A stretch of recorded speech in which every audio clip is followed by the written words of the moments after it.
বাবা বাবা ও বাবা অর্পণ মরে মারছে এদিকে আয় দি শিগগিরই এদিকে আয় লদে কেটা মারছে তোরে আই দেই আই ওদিকে ওদিকে আয়। তুই তুই মোর মারছো কান কদি তুই মোর মার রাখ দেই রাখ আমি আইছি রাখ কি আরে মারছো কেন আরে মারছি কেন ও ও ও আমারে আমারে কয় যে লাইন করে বিয়ে করছো আমি কি লাইন করছি আমি ভালোবাসকে বিয়ে করছি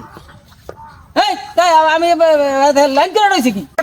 এই হেইলে কি মোরে মারা লাগে মোর বাপেও তো লাইন করে বিয়ে আছে মোরে কোন সময় মারে এই হালা এই তুই কোনছো কাকা কেন ওই পাশের বাড়ির এই বৌদি তো কইলো যে তোর বাহিরে এই ঘটনা